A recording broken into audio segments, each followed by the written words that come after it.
Cá estamos para lhe propor então temas para discussão com os nossos comentadores residentes, Feliz Sílvia, Silvério Anguano e Eduardo Nambureto.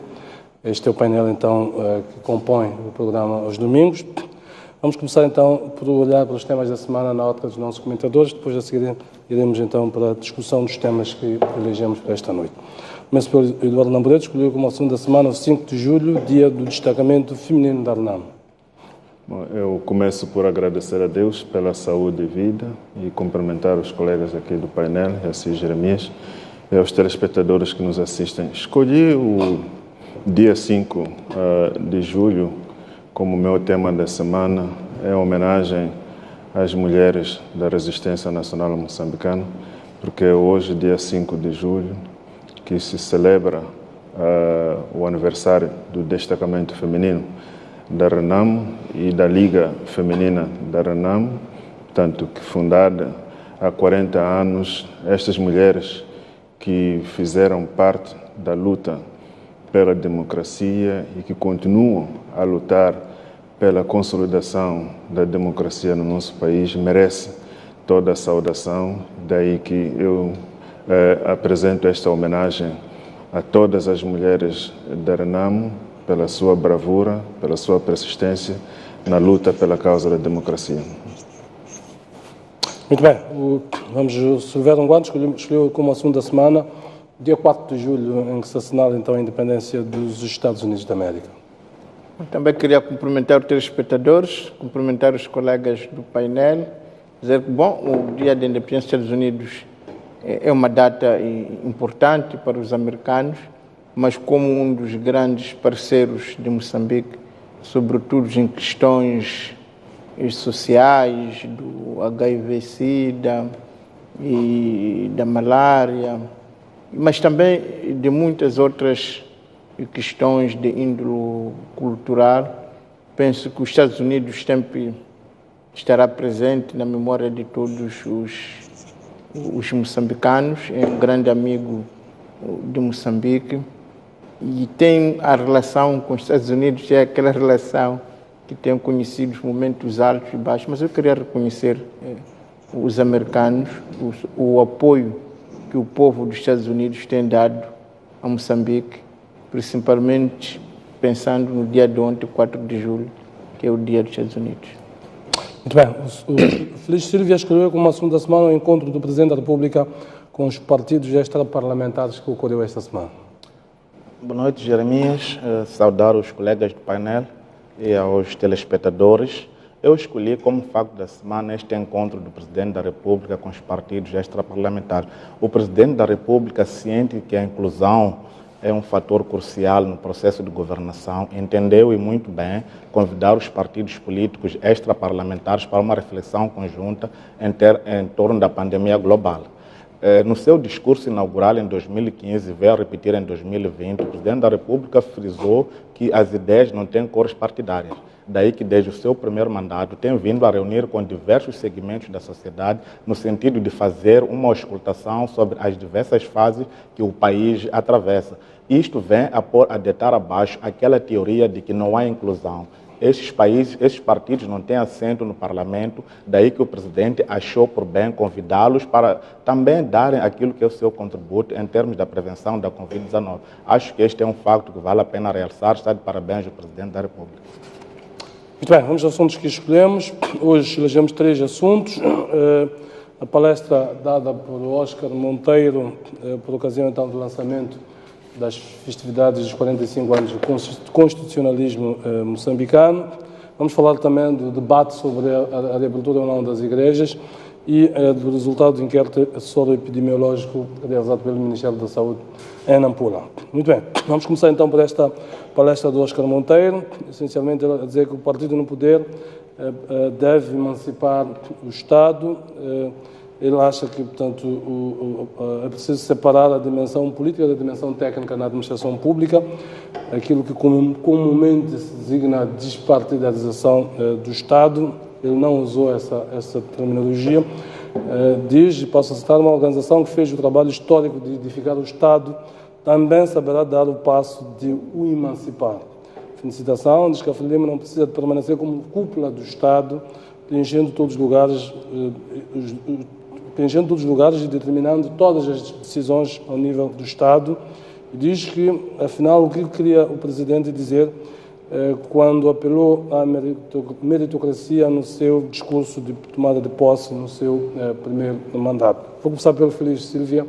O que é que lhe pareceram essas ideias do Oscar Monteiro? Concorda com elas ou não? Primeiro dizer que este pronunciamento do Dr. Oscar Monteiro é uma prova inequívoca de que a Frelimo promove debate aberto de ideias. Quero acreditar que este pronunciamento foi feito na semana passada pelo Dr. Oscar Monteiro, mas também houve várias outras figuras e individualidades, algumas até com muita experiência em organismos nacionais e internacionais. Neste caso, eu até desafiaria que nos próximos programas pudéssemos vir debater também essas ideias. Foi as declarações feitas pela doutora Graça Machele, pelo Dr. Prakash, mas também pelos professores, cito como exemplo, o professor Elísio Macamo e o professor Severino Nguenha, que tem vindo a fazer, e fora outras personalidades que falaram disso. Naturalmente que nós defendemos, eu defendo que deve haver menos interferência do partido em relação ao funcionamento do Estado. Mas eu não olho só para o partido Frelimo. Eu ia desafiar que olhássemos para todos os partidos políticos, porque todos os partidos políticos, praticamente aqueles que têm assento parlamentar, participam naquilo que é a atividade do Estado. E nós devemos olhar para a Frelimo como aquele partido que está a governar o país desde a independência. Daí que a fronteira entre o Estado e o partido pode ser um pouco frágil. Mas nós acreditamos que é preciso que promovamos esta despartidarização, como dizia Jeremias, mas a legislação está clara. A administração pública subordina-se à Constituição da República. E a Constituição da República dá... Eu farei certamente a referência à dimensão material, porque a dimensão formal está mais do que evidente. Sim, mas o que tem acontecido, Jeremias, que me entristece, é que nós reclamamos de inclusão quando nos convém. Mas quando temos algum problema, sempre dizemos que não, a Frelimo tem que resolver. Mas quero acreditar que de anos para cá, temos vindo a assistir uma Frelimo que, pese embora com a primeira Constituição, que até o Dr. Oscar Monteiro foi um dos redatores, é uma figura incontornável na independência do país, mas também na construção da administração pública. Mas também aqui tínhamos que olhar para os timings. Nós estamos a avançar para a consolidação do Estado de Direito Democrático. E é o que a Frelimo tem vindo a defender. Nós, por exemplo, agora, a nível das províncias, temos governadores democraticamente eleitos. E isto mostra claramente que já há uma abertura da necessidade de outros atores participarem na vida política ou na direção do Estado. Eu não olho apenas para os partidos políticos, olho também para a sociedade civil. Se nós formos a ver de tempos para cá, tem vindo a reduzir efetivamente a presença de dirigentes da Frelimo nos órgãos de governação. E isto tem que ser feito de forma gradual. Porque há uma questão aqui, Jeremias, que nós também não podemos... Essa redução aqui há uma questão que nós não devemos colocar... da ideia que é projetada aqui pelo Dr. Oscar Monteiro, a falar do partido Frelimo na sua dimensão global, que tem estado a governar desde praticamente a independência nacional. Sim, mas o partido está a governar desde a independência, mas não é culpa da Frelimo. A Frelimo tem sido aquele partido que tem apresentado os melhores programas de governação. Sim, mas... Daí tem vindo a ganhar esta responsabilidade, o povo tem otorgado a Frelimo a direção dos seus destinos. O problema não é tanto da culpa, é como é que se constrói um Estado, e ele diz aqui que um partido que foi capaz de edificar o Estado também deverá saber dar o passo de emancipar esse Estado dos seus tentáculos. Na sua opinião, quais são os caminhos que acha que é preciso trilhar para que haja uma separação nítida entre Estado,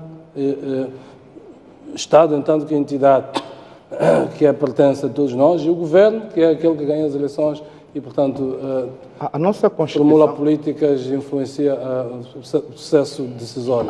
A nossa Constituição é clara nesse aspecto. A partir da Constituição de 1990, onde foi introduzida a democracia, que tem vindo a ser muito bem conduzida pela Frelimo. Mas nós temos que perceber uma coisa: o governo que dirige o Estado está a prosseguir com um programa que reflete o manifesto eleitoral de um partido político. E é legítimo que este partido político faça uma fiscalização efetiva daquilo que é o seu manifesto eleitoral. Daí que eu dizia claramente que é legítimo que quanto menor for a interferência, como se pode imaginar, é sempre bom, porque isto permite com que todos os cidadãos participem de forma igual. E não olhemos simplesmente para o Partido Frelimo. Mas é preciso realçar que, desde a independência, a Frelimo é que está a dirigir o Estado. São várias as fases em que nós fomos atravessando, e quero acreditar que, se calhar, se não tivéssemos tido esta guerra dos 16 anos, se calhar a Frelimo teria desenhado de forma mais conveniente aquilo que é o processo de democratização do país. Não quero acreditar que isto possa ter influenciado, mas nós temos que saber que o nosso país está a crescer. Hoje em dia, os partidos políticos participam em vários organismos do Estado. E muitas vezes nós olhamos só para a Frelimo como que interfere no funcionamento do Estado. Mas esses cidadãos que também, representando os seus partidos políticos, estão em alguns órgãos do Estado, em algum momento também não se desligam das ideologias políticas dos seus partidos. Então, eu quero acreditar que este é um processo que deve interessar a nós todos nós temos, eu não digo emancipação por parte da Frelimo, emancipação por parte mesmo da própria política, porque não olho apenas para um partido. Muito bem. Silvério Longuano, queria ouvir a sua opinião. Primeiro, se concorda com as ideias que estão aqui projetadas pelo Dr. Oscar Monteiro ou não? Eu penso que isto representa uma grande alegria para todos ouvir isto, não é de quem ouvimos, porque é preciso dizer que o Dr. Oscar Monteiro esteve, não é, na primeira reunião sobre a função pública que se realizou em Nacala em 1978, e lá estava claro, não é, portanto, nesta reunião, portanto, uma das deliberações é que realmente para ser chefe, não, desde uma secção para os órgãos de chefia no Estado, devia primeiro ser membro do Partido Frelimo. Segundo, devia ser alguém que sentiu as agruras do colonialismo português. Portanto, alguém que tinha sido afetado pelo colonialismo. Portanto, todo aquele que não era membro da Frelimo não podia desempenhar nenhuma função.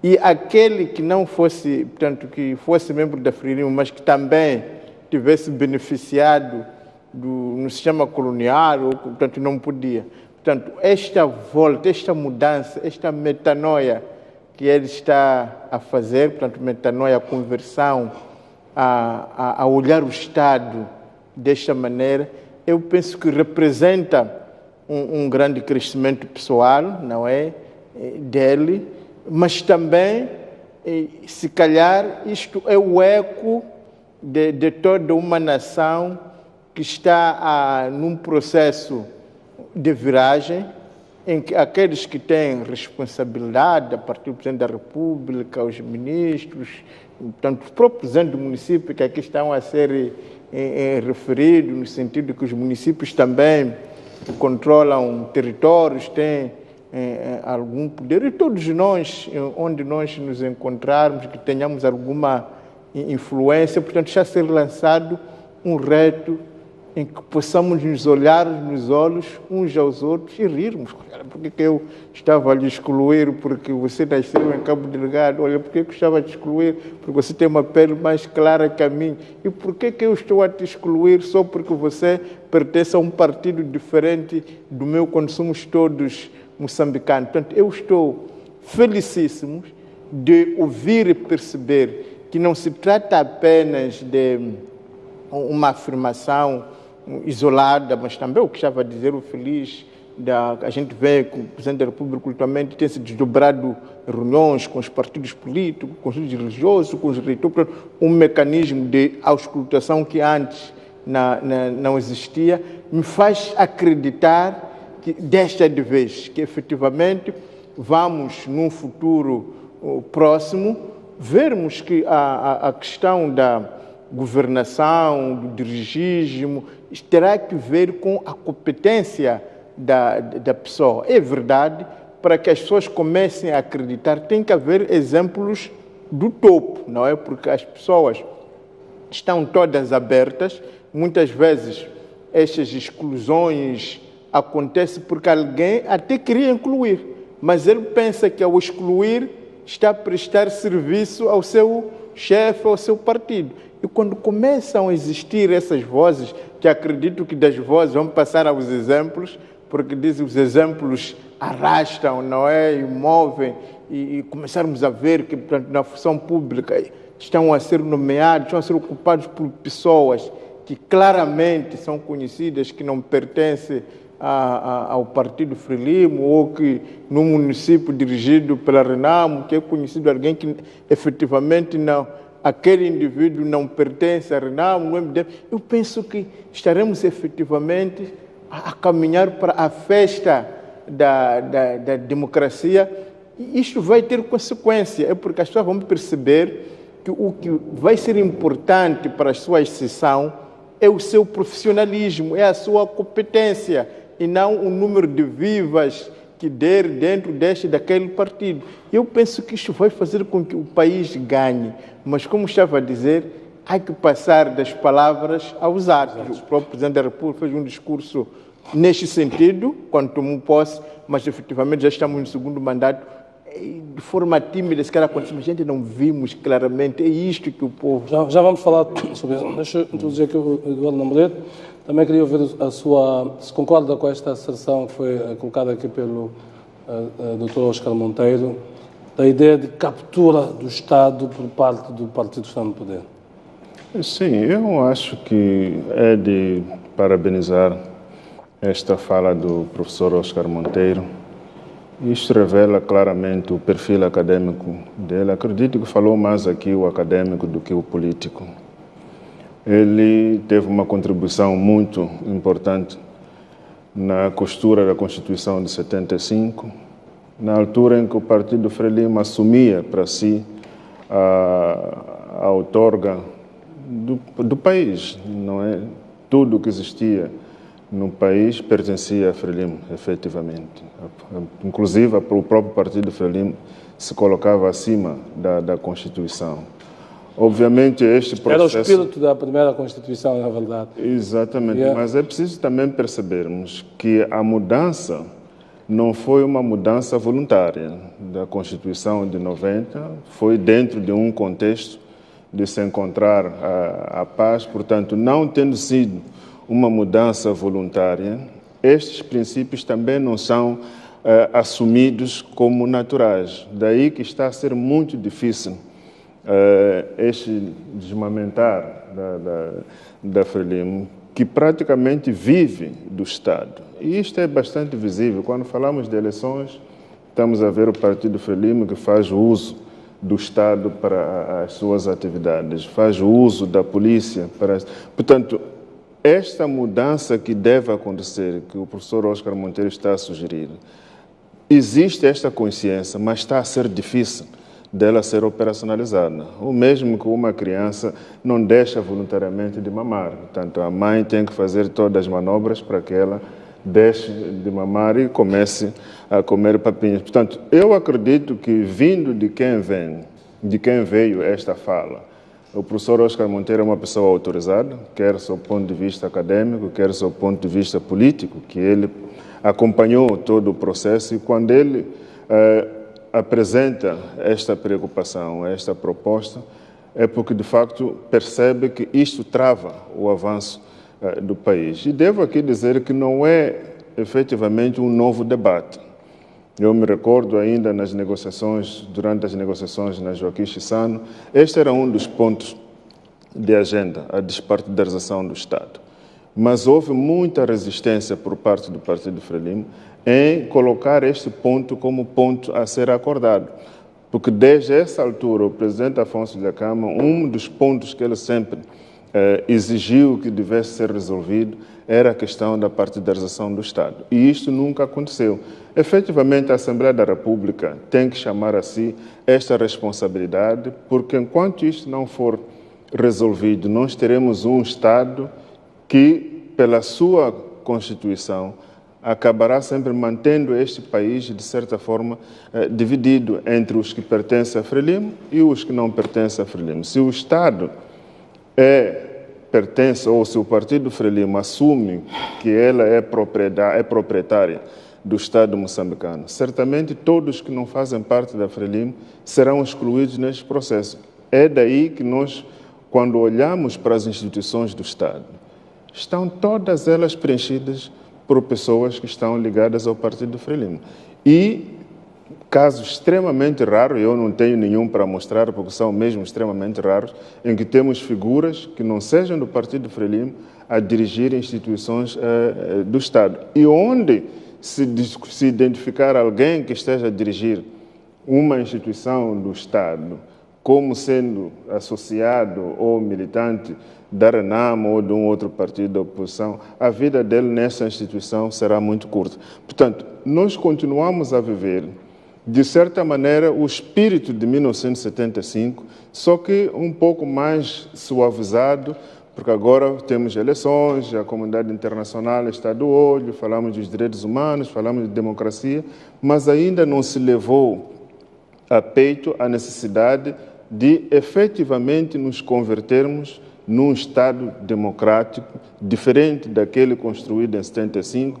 E eu agradeço muito ao professor Oscar Monteiro e espero que outros da geração dele, que ainda estão vivos, possam ajudar, porque eles é que construíram este modelo 75 e hoje percebem as suas desvantagens, ainda estão em vida, podem também mostrar os caminhos. Nada melhor do que quem fez poder corrigir, porque conhece exatamente as bases, o pensamento, a filosofia subjacente e pode muito bem ajudar-nos a fazermos esta transição de forma bastante pacífica. Separarmos o que é o Estado, porque o Estado somos todos nós, incluindo os da Renamo, do PDD, do MDM, são parte do Estado. Agora, quando há um que só outorga a propriedade desse Estado, aí surgem os problemas. Deixa-me voltar aqui ao Feliz. O Presidente da República, no seu discurso inaugural, no seu primeiro mandato, prometeu explicitamente que, portanto, prometeu orientar as suas decisões pelo critério da meritocracia. Vem ali claramente no seu discurso, e o professor Oscar Monteiro agora está-nos a lembrar disso. Um mandato depois, sente que houve mudanças, que há pessoas que, não se identificando com o Partido Frelimo, estão a ser nomeadas para dirigir o Estado ou não? Bem, primeiro eu acho que não é pouco problemático que olhemos apenas para a questão de dizer que são membros do Partido Frelimo. Como muito bem dizia o Jeremias, o presidente falou da meritocracia. Exato. E é o que nós temos vindo a assistir. Naturalmente que não podemos empurrar esta culpa toda para Frelimo, porque nós sentimos que as pessoas que estão lá são nomeadas por mérito. As pessoas... Temos muita gente que saiu da academia, temos muitos colegas até do Dr. Namoretti que estão a dirigir instituições relevantes no Estado.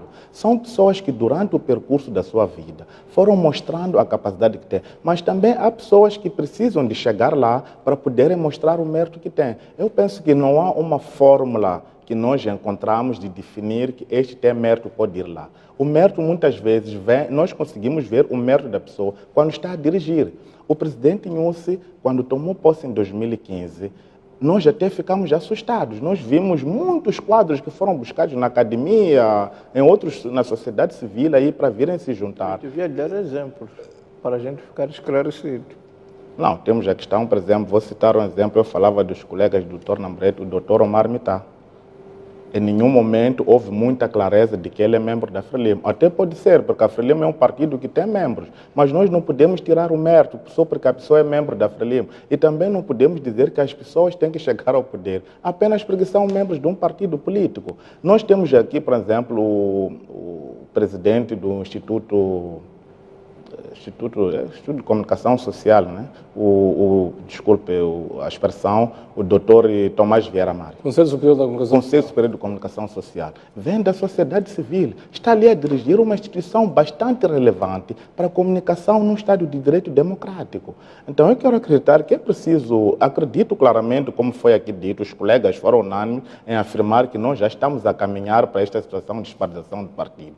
Mas é preciso também olhar para questões de mérito. Não devemos, como eu dizia no debate passado, que não é apenas por ser membro de um partido da oposição que eu tenho que reivindicar a minha exceção para uma direção do Estado. Eu tenho que provar claramente que eu tenho competência, estou em condições de avançar. Aquilo que eu dizia no início, que nós estamos aqui a falar da Frelimo, mas há membros dos partidos da oposição que estão em algumas organizações do Estado.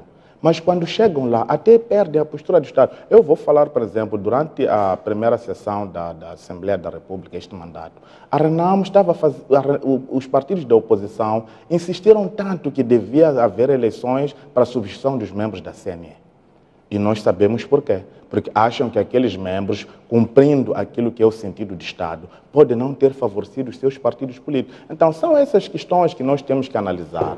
Concordarmos claramente que estamos a caminhar para lá. Quando aparecem essas pessoas, como dizia o Dr. Namburete, que são pessoas... fora de mandato já desde 30 de abril. Né? Conforme dizia o Dr. Namburete, que o professor Oscar Monteiro é uma pessoa autorizada. Isto é bom. São membros da Frelimo. É por isso que eu dizia no início que a Frelimo sempre foi pelo debate aberto de ideias. Mesmo dentro dos seus órgãos, nós não podemos acreditar, não podemos pensar que o professor Oscar Monteiro não tenha feito este pronunciamento, mesmo numa sessão do Comitê Central do qual é membro.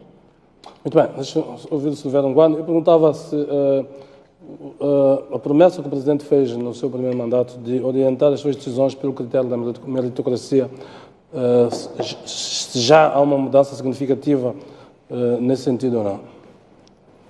Bem, é difícil de fato saber se está a seguir o mérito da meritocracia, porque também seria deselegante da minha parte dizer que aqueles que foram nomeados não têm mérito, porque também são homens, são mulheres que fizeram as suas carreiras, também estão a lutar pela vida. Portanto, não fica bem desqualificar todo um conjunto de quatro. Agora, há uma coisa que ficou claro, que quando o Presidente da República falou, não é, de que as ideias não têm cor partidárias, que só quer olhar ao mérito, que ele era o empregado de todos os moçambicanos. Portanto, o que ficou claro é que, efetivamente, a pertença ou não deste ou daquele partido não seria o único, e sequer não seria um critério relevante para a pessoa poder fazer a sua carreira e atingir os patamares em qualquer... Agora, isto ainda não foi... No mandato depois eu pergunto, isso não qual é a avaliação viu. que faz? Portanto, parece-me, olhando para aquilo que me dá a conhecer, não conheço ninguém efetivamente. Porque assim, até pode ser que alguma pessoa que nós não conheçamos tenha sido nomeada, mas isto vai ficar claro e evidente quando, por exemplo, a gente vê um Namburete, vê uma outra pessoa que a gente sabe, aquele não é do Partido Frelimo, ou que aquele, por exemplo, é do MDM, e este está efetivamente na sua área ou noutra área, foi convidado a desempenhar uma função relevante. Quando virmos isso, aí de fato vamos dizer que afinal não tínhamos razão, o Presidente da República está a abarcar, mas até o que sabemos hoje, não há dúvida que para você assumir qualquer cargo é pela sua pertença ao Partido Frelimo. E mais, que quanto mais atacar, insultar, menosprezar os da oposição, está a somar pontos para a sua exceção. Eu penso que isto é que é mau, porque está a se dar a entender às pessoas que quanto mais exclues, quanto mais intolerante, é que mais sobe. Portanto, o que nós estamos à espera é que o Presidente realmente cumpra de forma integrada e visível este seu desiderato e comece a abrir o Estado para que qualquer pessoa, de fato, possa ver e possamos acreditar que não, nós temos que começarmos a ser competentes, temos que começarmos a ser profissionais, temos que começarmos a ser tolerantes, temos que começarmos a ser amigáveis. E quando esses valores triunfar, estará a triunfar o Estado, porque até este momento está a dizer o Feliz, esse cara com alguma razão, que não, onde também a oposição governa, também nunca vimos pessoas, mas é preciso também distinguir que uma oposição que tem um município, comparar com um Estado, não é que governa o país no seu todo, não sei se é possível comparar, mas que isto é importante para todos, nos respeitarmos, nos reconhecermos, vivermos como família, eu penso que é... Muito bem, já o Dr. Namburete agora tem indicação de que temos que fazer um intervalo para honrarmos os nossos compromissos comerciais. Voltaremos aí, vou começar então pelo Dr. Namburete. Até já.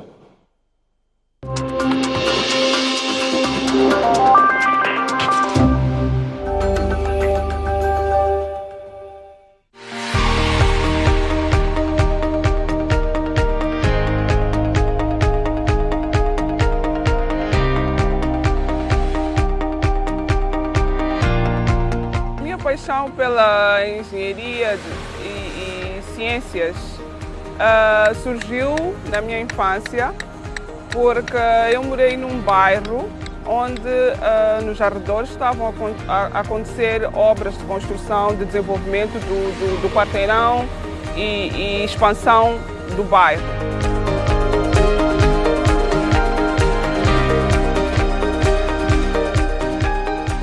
A minha mãe sempre também dizia: olha filha, como é que tu vais andar de botas? Olha para ali, olha quem está ali, são homens, não tem mulher alguma, e vais andar sempre de calças, de botas, de capacete. Eu dizia: olha, não me importo, porque eu gosto é do resultado final, que é de um terreno baldio, de repente olharmos e termos uma infraestrutura ali.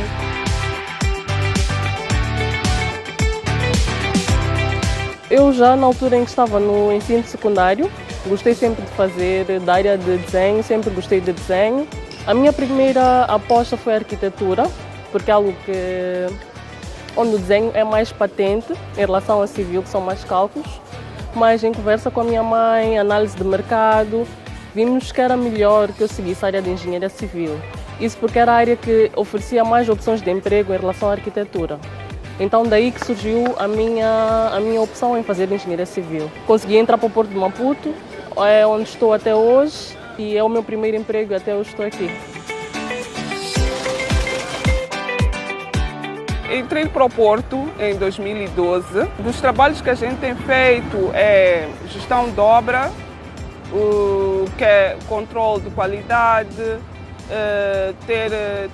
acompanhar o empreiteiro que está a fazer a obra, ter certeza que segue as especificações todas do projeto executivo e que seguem as linhas todas a nível de qualidade e planificação por causa dos timings para a entrega do próprio projeto.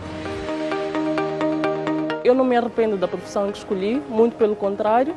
A cada dia que passo e que vivo um dia de trabalho, tenho a certeza que escolhi a profissão certa.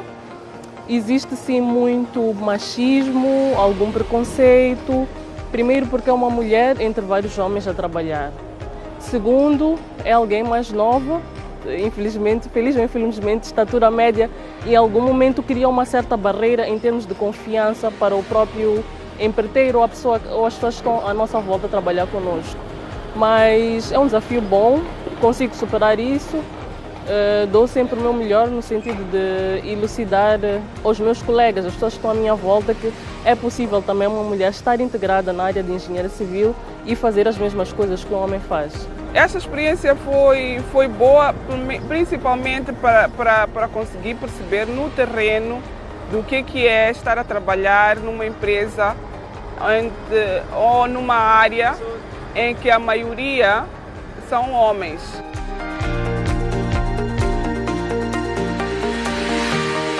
Essa também é uma das melhores partes da área em que eu segui. É algo que eu consigo ir para a cama, dormir e dizer que eu fiz aquele passeio, ou passar pelo Porto e dizer, por exemplo, estão a ver aquele passeio que está ali com uma vedação verde, para ver vermelho, eu é que fiz. Então é algo muito gratificante mesmo. Dentro aqui da área do Porto tem muitas obras dos quais participei. Um que me destacou de alguma forma foi um armazém que eu fiz de raiz.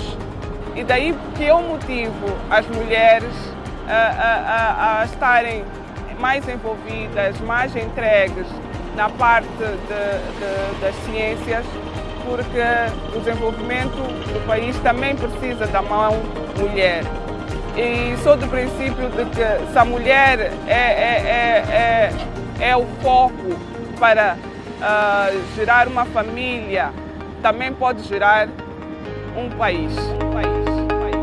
Eu sempre tive a curiosidade de saber como é que uma casa chega a elevar-se. Então, eu queria saber desde o princípio como é que as coisas acontecem.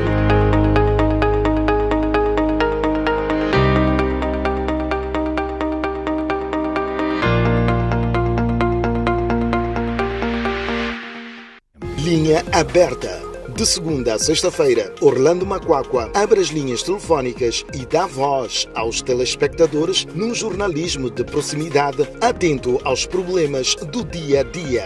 Das 17 às 19h30 na STV Notícias.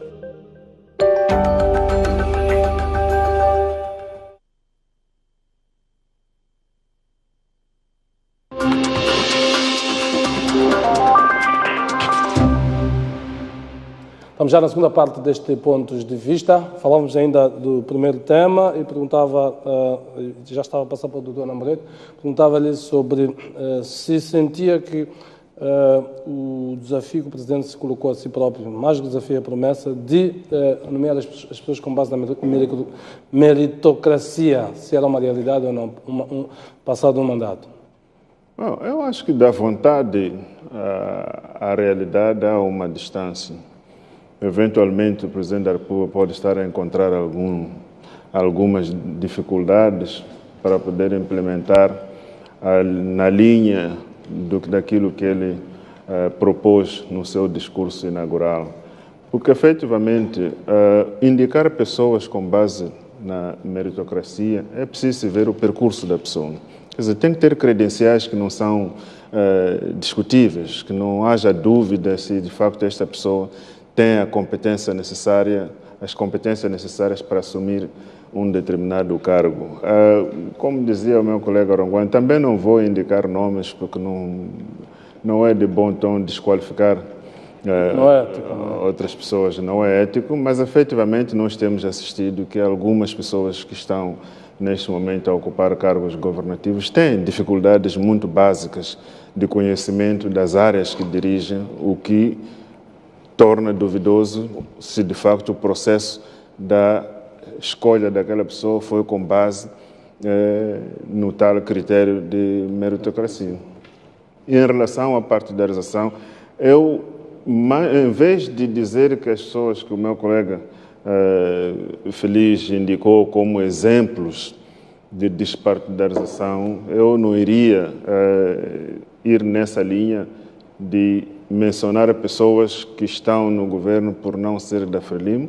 Eu iria pelo lado oposto de dizer que não conheço ninguém que seja de um partido ou que seja conhecido como sendo militante ou filiado a um partido da oposição que tenha sido indicado para um determinado cargo.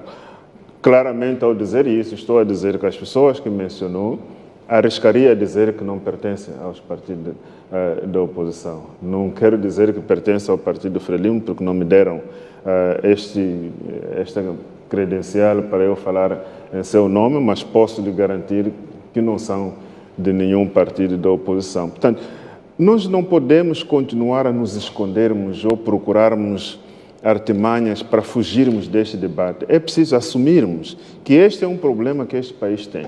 E eu encontro a dificuldade muito grande, porque enquanto o chefe de Estado também é um executivo no seu partido, ficará sempre muito difícil essa separação dele próprio com aquilo que é o partido e o Estado. É só ver, por exemplo, o partido Frelimo, nas condições em que está hoje, de forma voluntária, vai ser muito difícil aceitar, implementar à risca toda a legislação que o separe com o Estado. Porque se estiver fora, se não tiver nenhuma ligação com o Estado, certamente o partido corre o risco de ter problemas gravíssimos. Por exemplo, só para você ver um outro exemplo também pela negativa, o envolvimento do partido Frelimo no escândalo das dívidas ocultas, as suspeitas de que o partido Frelimo recebeu 10 milhões de dólares destas dívidas ocultas, certamente só foi possível e facilitado por causa desta falta de distinção o que é o Estado e o que é o partido. Porque se não houvesse esta ligação, seria muito difícil um partido político estar envolvido neste tipo de coisa. Agora, é preciso que haja coragem, porque é bem que se diga isto. Não é uma situação fácil.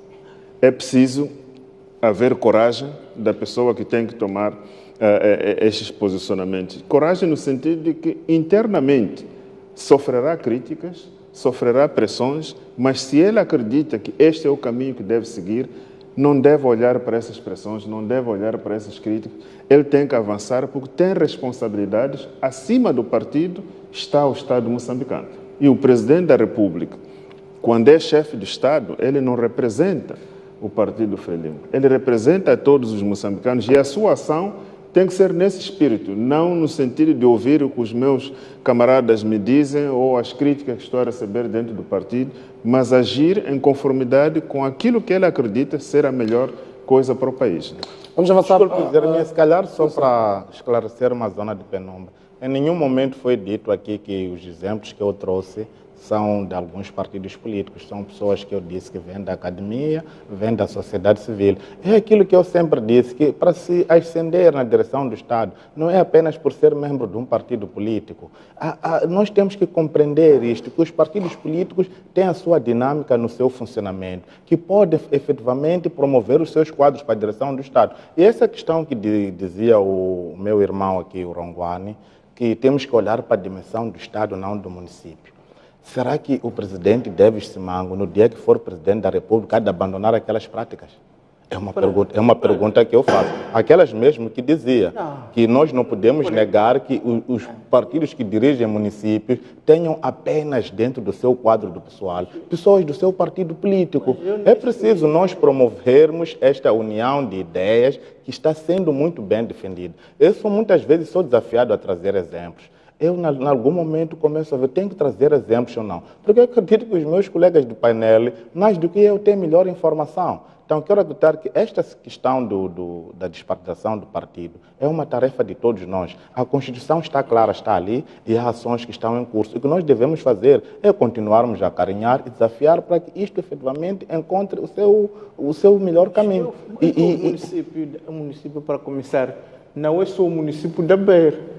Matola é um município, Maputo é um município. Portanto, o que eu estava a tentar dizer... Nampula é um município. Exatamente, é que todos os órgãos do Estado têm que caminhar nessa direção, mas que são responsabilidades diferentes. Portanto, eu vou olhar para um Calucho Costa na Matola, não é a responsabilidade que tem o Presidente da República. Da mesma maneira, o Davis Simango. Mas a ideia que traz é que os partidos da oposição criticam, mas eles próprios não mostram, não agem pelo exemplo. Sim, é um pouco isto. Sim, isso estamos de acordo. Não sou. Portanto, aquilo que nós não vemos no Estado, a nível central, também não vemos nos municípios, quer da Frelimo, quer da RENAM, quer do MDM. Não vemos em lado nenhum. É um pouco esta ideia aqui. As ideias, estamos todos de acordo. O que não estou de acordo é que se fala apenas dos municípios da oposição. Eu estou a falar dos municípios no geral, mas continuo a pensar... Repare, mesmo em contextos destas eleições, há municípios onde o resultado foi a tangente. Quase, sim. E onde era expectável que houvesse negociações entre os partidos, fazer um win-win. Você perdeu assim, a tangente, deu-lhe duas variações e estamos feitos. Não vimos este exemplo absolutamente em nenhum município. Mas Jeremias... Significa que este espírito de todos os partidos... Jeremias, esta teoria que nós trazíamos antes, nós não vamos recuar no debate. O problema de dizer o Estado, a nível central, é apenas uma projeção... Mas quem deve dar o exemplo? O exemplo muito minimalista. O exemplo tem que vir de cima. Portanto, o exemplo tem que vir de cima, não é? Eu continuo a acreditar que o governo, o Estado... tem muito mais responsabilidade que o município da Matola, o município da Beira, de Quilimane. Portanto, acredito que a despartidarização tem que acontecer a todos os níveis. O exemplo deve vir das lideranças dos partidos. Quando eu olhei para aquilo que aconteceu no município da Matola, penso que o outro é o na Zambésia, como é que se chama? Alto Moloco. Os exemplos do que aconteceu lá, claramente, em qualquer outra democracia, tínhamos visto uma negociação dentro dos partidos para que um partido que perde por 49% dos votos, 48% no município, não pode, depois de winner takes all, nem sequer uma variação, quer dizer, não faz sentido. Mas isso Jeremias, tem a ver também com os próprios partidos que estão abertos para negociar. Eu estou a dizer. Porque é uma questão que aconteceu... Tem vindo das lideranças dos próprios partidos. Sim, as lideranças. Começo a pensar que, se calhar, o da Matola, do Alto Moloco, Ele está com medo de dar o passo. Isso que eu estava a dizer. O que é que ele vai... Não, é que até pode sofrer represálias dentro do seu partido. Eu, outra vez, trouxe aqui um exemplo. Por isso que depois da assinatura do Acordo Geral de Paz, nós tivemos muitas personalidades da RENAM que foram enquadradas no Estado. Até administradores de Estado, até administrador de Gorongosa. Mas o que é que aconteceu? Dentro do próprio partido, é que esta ideia foi negada. Foram recolhidos todos para voltar ao partido. Então, quero acreditar que isto também tem que ser vontade dos próprios partidos políticos. Bom, eu acho, esquecerem suas diferenças e avançarem para esta questão. Porque eu não posso imaginar que o doutor Ronguana até por acaso foi candidato e acredito que seria brilhante se um dia viesse a assumir o cargo e vermos como é que vai efetivamente pôr em prática esse seu discurso. Não tenha dúvidas que se eu um dia tivesse essa possibilidade, por crença própria, acho que tem que se olhar, porque o país é de todos. Mas o que é que aconteceu com Mahmoud Amurani Nampula? Mas vamos ver o que é que aconteceu? Quando ele efetivamente quis trazer este modelo, o que é que aconteceu? Foi combatido dentro do próprio MDM. Vamos ouvir aqui o teu nome. Vamos lá. Não, Jeremias, eu de facto penso que estamos a banalizar um pouco a importância desta reflexão. Irmos procurar coisinhas pequenas para justificarmos que isto não é só ao nível central, também lá não estão a fazer isto, não sei. Eu acho que este é um problema central da consolidação do Estado moçambicano. E nós temos que abordar esta questão nesta grandeza. Porque, efetivamente, mesmo que nos municípios esta realidade estivesse a acontecer, não alteraria nada daquilo que está a acontecer no país. Não traria nenhuma contribuição para aquilo que é o problema que nós estamos a viver hoje no país. Nós estamos a falar de nomeações como apenas um exemplo da implementação desse espírito de não trazer essas pessoas para os cargos governativos com base na sua filiação partidária. Mas o problema vai muito mais além disso. Só para lhe dar exemplos, Jeremias, eu tenho colegas, companheiros da RENAM, que eram diretores de escolas, que durante muito tempo militaram na RENAM, mas nunca assumiram-se publicamente. A partir do momento que assumiram estas posições, um foi transferido daqui, da Catembe, para muito mais longe, outro foi transferido não sei aonde, quer dizer, claramente para mostrar que aquilo se tratava de represálias. Portanto, não vamos falar como se esta não fosse a nossa realidade. Eu acredito que se nós gostamos deste país, temos que assumir que temos um problema e precisamos resolvê-lo.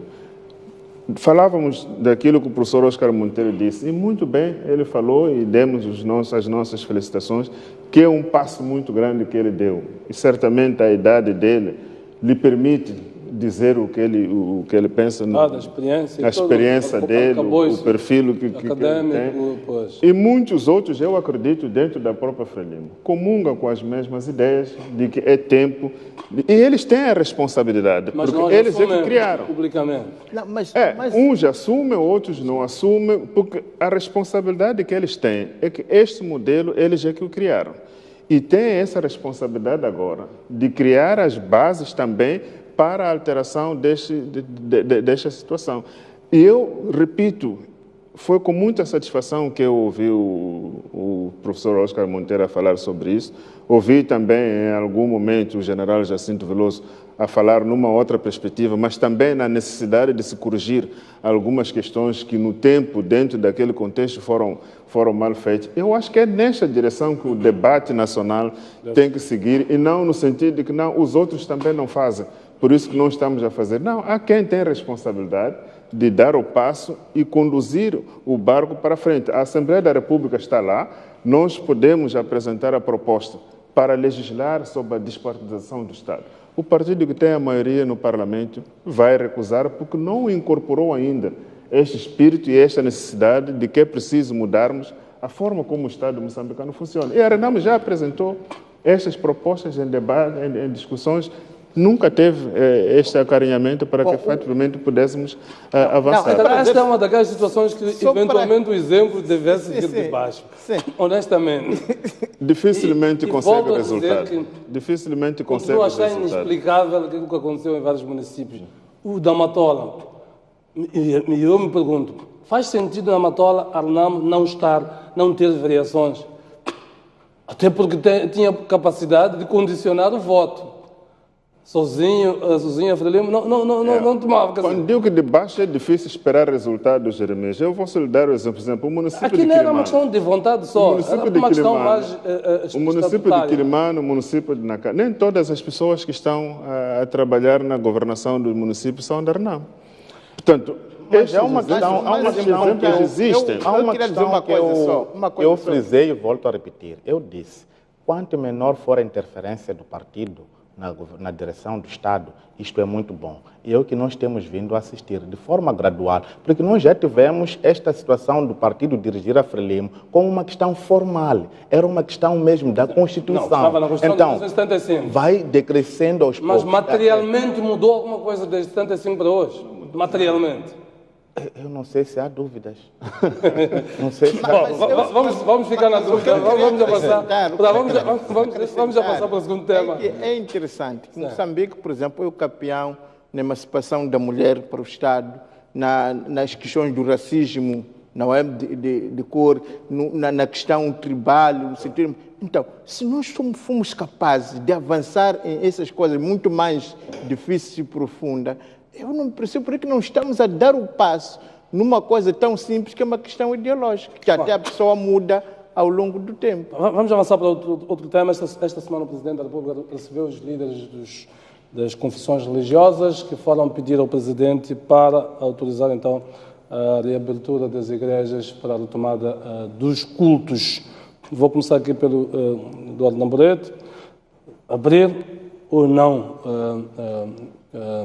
a igreja para os cultos? No artigo 18, penso que o artigo 18 do decreto do Conselho de Ministros das medidas administrativas, está ali colocada a ideia de que se houver condições, o Estado pode negociar com as confissões religiosas e promover uma abertura gradual. Sua opinião, em função da realidade atual, acha que se deve ou não abrir? Olha, eu primeiro falaria mesmo da forma como os processos são conduzidos ao nível da Presidência da República. Você primeiro decreta-se um estado de emergência, depois começam os processos da escutação, para depois identificar se as condições objetivas existem ou não. Eu acho que devia ser ao contrário. Primeiro certificarmos se existem condições objetivas para uma determinada atividade e depois tomar-se a decisão com base nesta avaliação que se faz. Temos agora, por exemplo, o caso da reabertura das escolas. Decretou-se que as escolas seriam reabertas de forma gradual, mas não temos ainda a informação se existem condições objetivas para isso acontecer ou não. Quer dizer, agora que já temos o decreto, é que estamos a verificar se há condições, se há água, se há isto ou aquilo. Portanto, eu acho que alguma coisa está a falhar aqui no processo de tomada de decisão. E uma das coisas que voltamos a dizer, esta comissão científica, se ela estivesse livre, se fosse independente, eu acho que seria um asset muito grande para o próprio governo para a tomada de decisão. Está a ter indicações de que não é? Eu acredito que não. Por exemplo, quem preside esta comissão é o próprio Ministro da Saúde.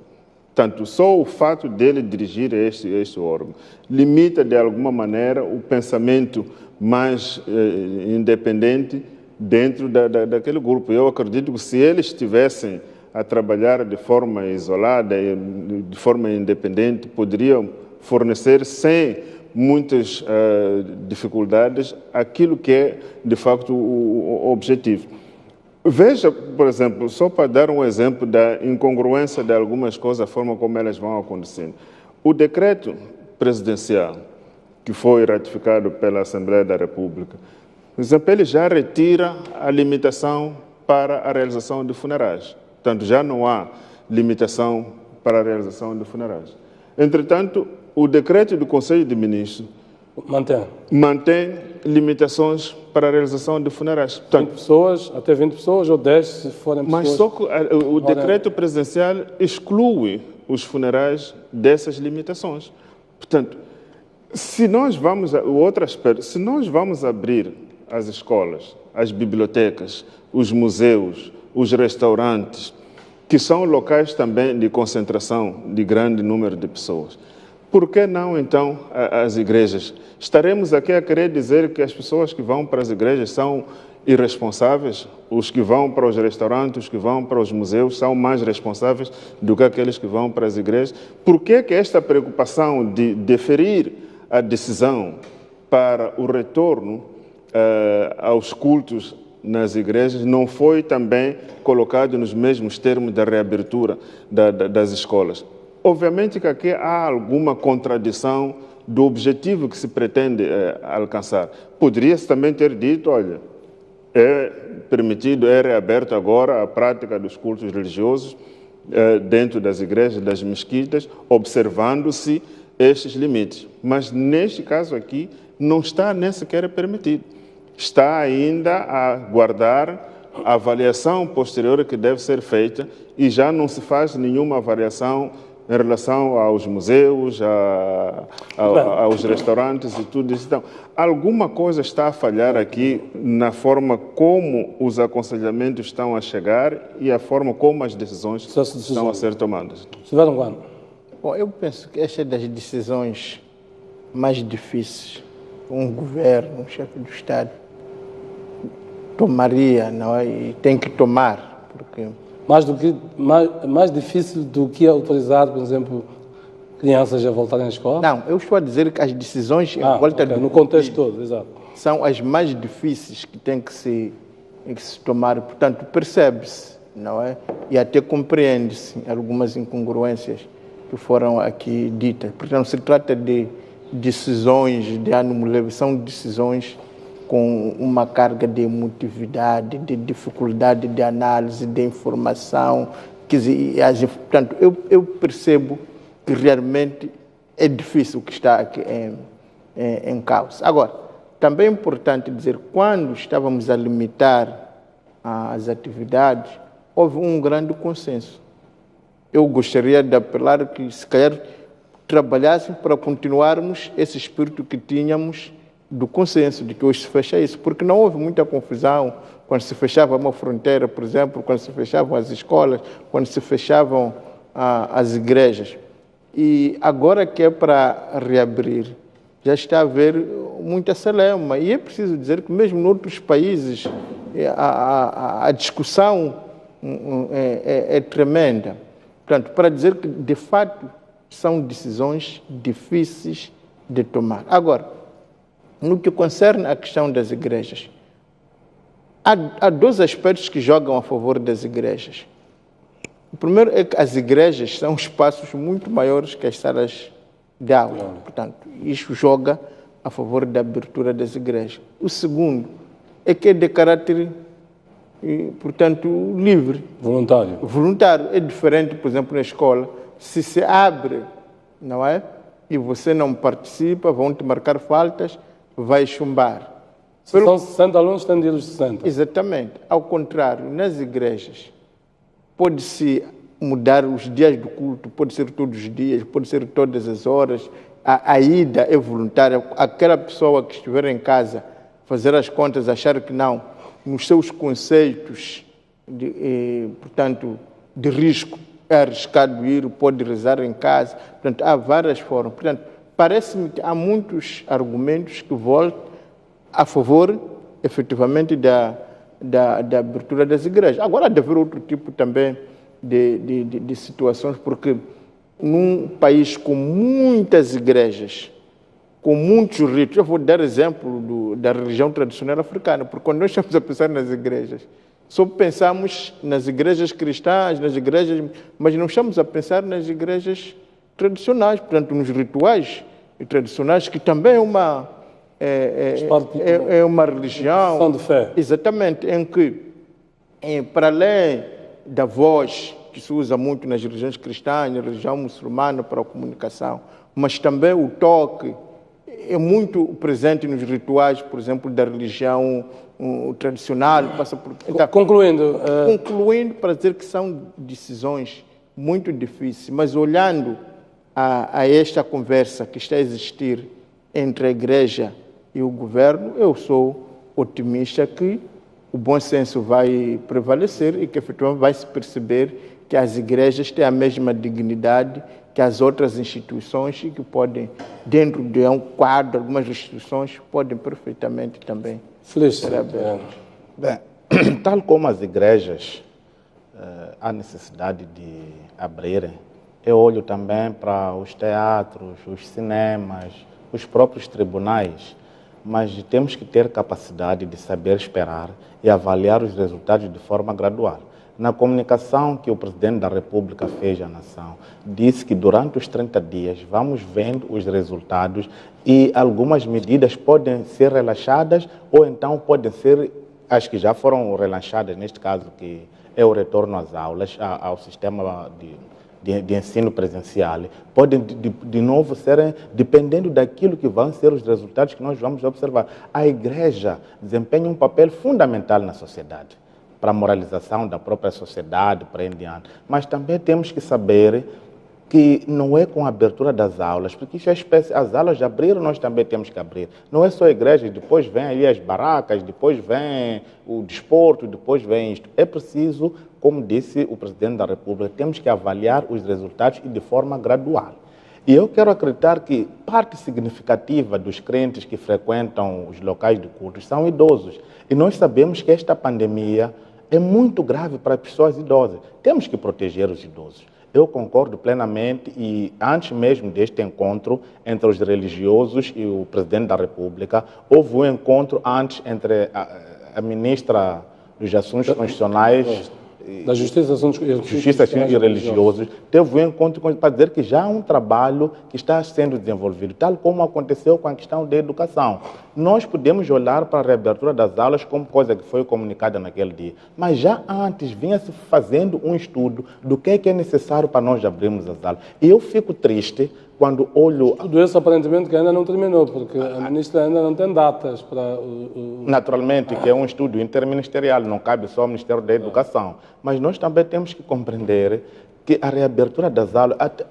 Esta semana, duas organizações que trabalham para a educação, é a Unesco e a Unicef, vieram claramente aplaudir esta iniciativa, porque a educação é um direito fundamental que deve ser protegido. As pessoas têm... E nós não podemos olhar para a situação das igrejas. E o ensino tem um regime progressivo. Tem que progredir para que haja novas entradas para o ensino. Imaginemos que fiquemos tanto tempo sem as vagas serem abertas. O sistema pode colapsar, porque nós exigimos, por exemplo, uma mão de obra qualificada, uma mão de obra cada vez mais profissional. E é preciso que as pessoas continuem a ter esta formação.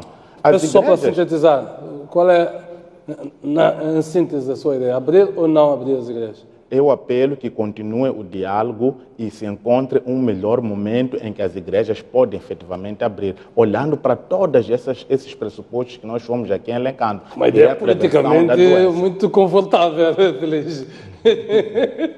Sim, mas é preciso compreender que o próprio decreto que estava aqui Pois, o número 3 do artigo 18, eu dizia que vem escrito que decorrente da articulação entre a entidade que superintende a área religiosa e as instituições religiosas, avaliar-se-á progressivamente as condições adequadas para a reabertura dos locais de culto e celebrações religiosas em rigorosa observância da segurança sanitária. Portanto, já está a prever... Sim, mas é preciso também...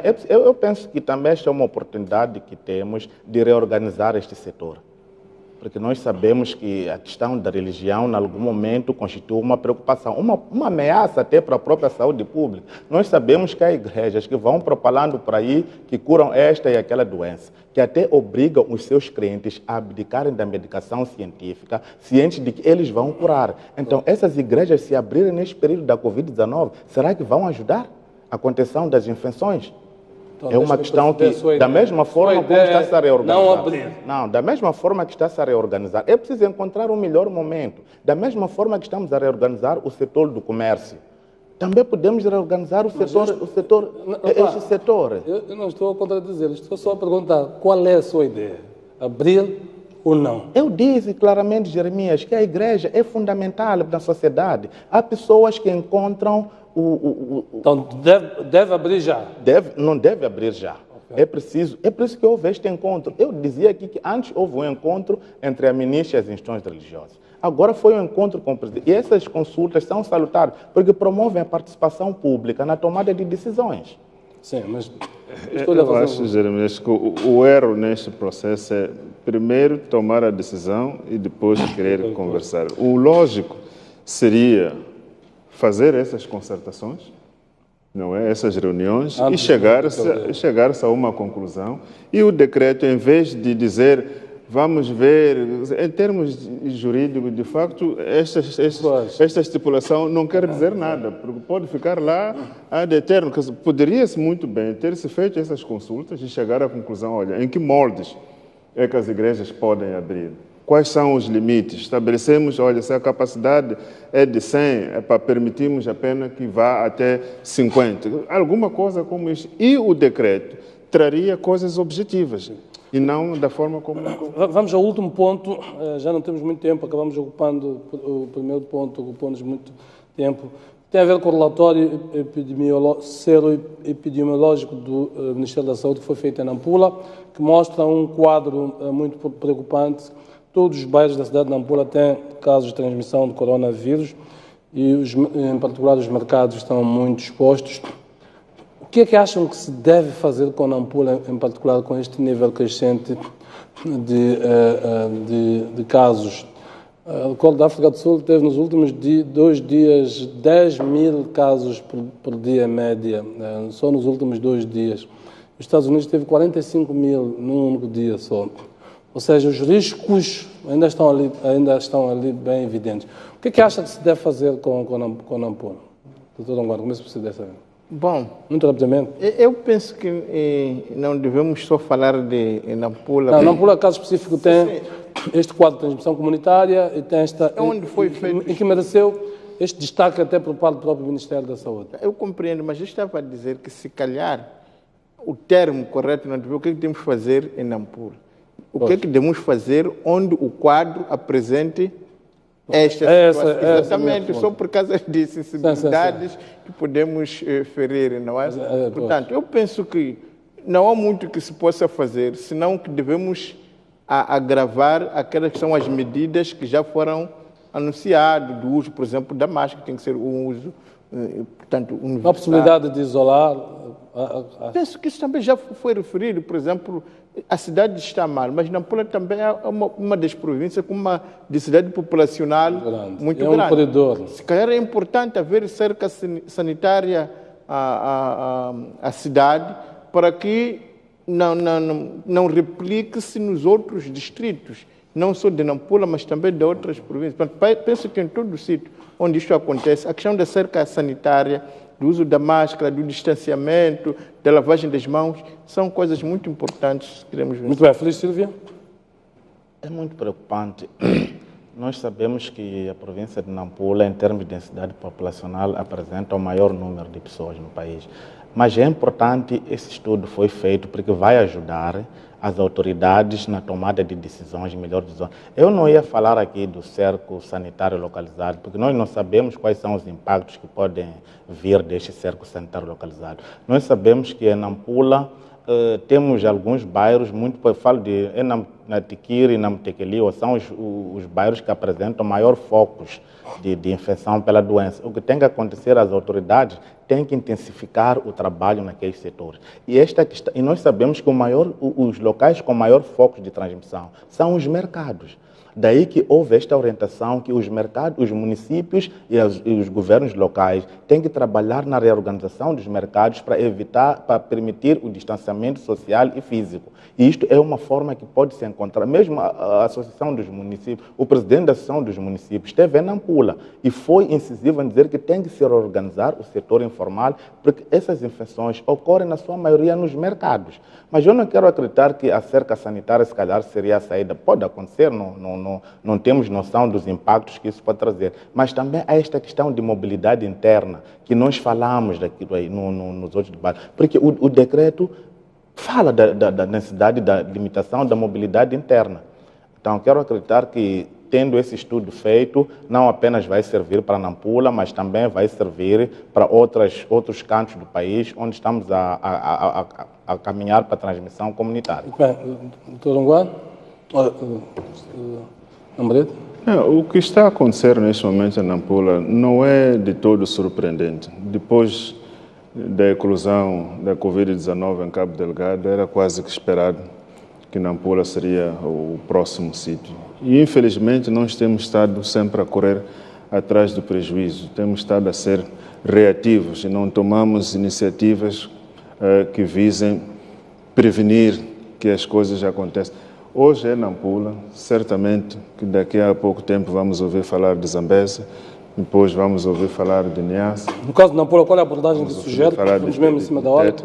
Não, eu acredito que se nós estamos a ver que o alastramento está a crescer, a forma de prevenir que isto não atinja outros sítios é fazer-se um cerco sanitário para que efetivamente esses casos não se espalhem para outros sítios. Porque se for depois para a Zambésia, já teremos as duas maiores províncias do país com elevado número de casos de risco de propagação muito grande. Só essas duas províncias têm quase metade da população. Exato, e aí o problema estará fora do controle. Então é preciso que se tome. O problema é que nós temos estado a ser um pouco receosos a tomar medidas. É verdade que algumas das medidas são impopulares, mas para a proteção de um bem maior e da maioria, é preciso que essas medidas impopulares sejam tomadas, desde que se observem as formas de não prejudicar o cidadão mais necessitado. Não? Vamos terminar por aqui, o nosso tempo já expirou, vamos certamente continuar a discutir alguns dos temas que levantamos hoje. Os nossos telespectadores que nos acompanharam esta noite, dizemos nosso muito obrigado. Próximo domingo voltaremos a encontrar-nos aqui em termos de pontos de vista. Uma boa semana de trabalho a todos e até domingo.